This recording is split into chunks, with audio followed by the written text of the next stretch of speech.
Hello, welcome back to the Advent alphabet of self-care, and today we're at U, which stands for understanding, and this fits in with yesterday's video, which was about tolerance, and tomorrow's video as well. So I thought I would talk about understanding as part of the subject of relationships at Christmas, because we all know that when we're cooped up with people who perhaps we choose not to spend our time with the rest of the year, it can be really difficult and quite stressful, and there can be a lot of old tensions in relationships that come out at Christmas, and often we want to have a peaceful Christmas, and it can be quite difficult when we are with difficult people. So I think it can be helpful to actually exercise some understanding of those difficult people and try to understand where they're coming from. And I think it's helpful to realise that often anger and conflict and unpleasant behaviour can actually come from a place of loss, of rejection, of fear in the other person.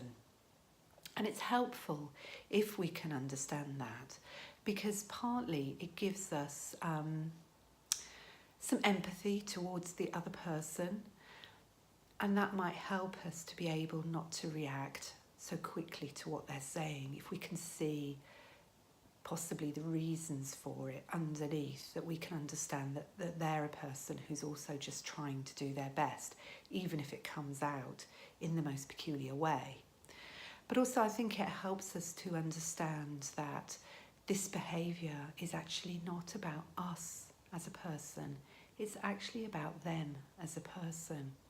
And if we can understand that, it actually means we don't need to react to whatever it is they're actually doing to us.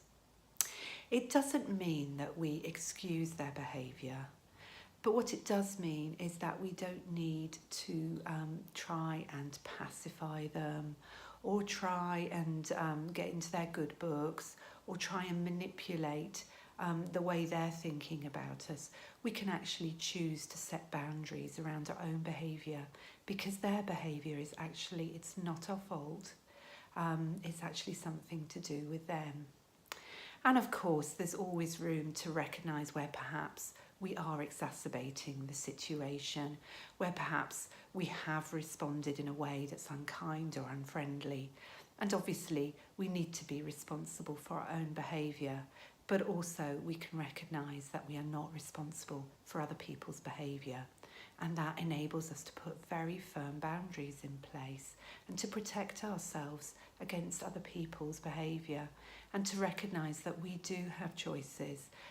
We may not be able to choose not to be there perhaps, but we can choose as to whether or not we're going to respond in a way that might make the situation worse. Or we can actually choose to put some boundaries around our own behaviour and what we're doing in that moment. So I'm not trying to underestimate the difficulty of spending time with difficult people, but I think if we can understand what's happening with them, that actually gives us a little bit of wriggle room really in our response to them. And I heard something very interesting yesterday, and it was talking about our biology and our brains in terms of how we've developed as mammals. And of course, as mammals, and the way we are, is we are actually predators. And part of our mammalian brain has learned not to be sensitive to the cries of our victims. And that might sound a bit heavy, but I think it's an interesting thing to think about, because sometimes when we're involved in conflict, we think to ourselves, how could the other person be treating me like this? And the fact is that sometimes people are desensitised to what's going on. And I'm mentioning that as an extra part of understanding the other person, that perhaps, the way our brains are wired, sometimes we can be insensitive to other people. And that's part of our biology.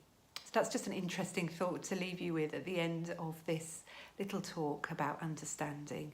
And tomorrow I'm going to add a little bit more about how to help you get through some difficult relationships. Bye for now.